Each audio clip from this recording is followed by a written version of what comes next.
मुख्यमंत्री शिंदेंनी शिवसेनेत होणाऱ्या पक्षप्रवेशावरून ठाकरेंना टोला लगावलाय। आमचे विचार पटतात त्यामुळे आमच्याकडे दररोज पक्षप्रवेश होतात। तिकडे मालक नोकरासारखे वागवत होते, बाळासाहेब सहकार्यांना सवंगडी समजत होते, आता हे घरगडी समजतात असा टोला ठाकरेंना लगावलाय। तर महाविकास आघाडीमध्ये गोंधळाची परिस्थिती असल्याचं शिंदेंनी म्हटलंय। बाळासाहेब सहकार्यांना सवंगडी समजत, बाळासाहेबांचे विचार सोडून काँग्रेस समोर लोटांगण घातलं तर ते गद्दार आहेत असा टोला दीपक केसरकर यांनी उद्धव ठाकरेंना लगावलाय। कॉमन मिनिमम प्रोग्रामवर बाळासाहेबांनी सही केली असती का असा सवाल विचारत भावनेच्या भरात वाहत जाऊ नका, ज्याने 4 वेळा पक्ष फोडला त्यालाच तुम्ही निवडून देणार का असाही सवाल केसरकर यांनी विचारलाय।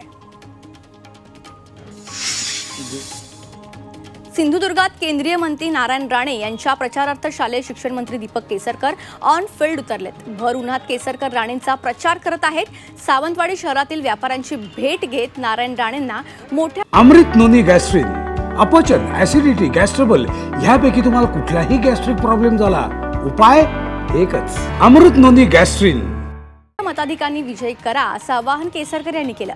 कोकणचा विकास हा आता निश्चित आहे आणि तो आम्ही करू असा विश्वास केसरकर यांनी यावेळी व्यक्त केला।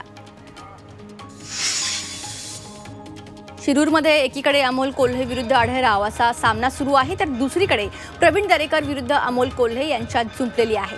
अमोल कोल्हे भाजपचं कमळ हाती घेऊन लोकसभेसाठी इच्छुक होते असा गौप्यस्फोट भाजपचे आमदार प्रवीण दरेकर यांनी केलाय। तर दरेकरांकडे इतकी चांगली विनोदबुद्धी आहे याची कल्पना नव्हती असा टोला कोल्हेंनी दरेकरांना लगावलाय।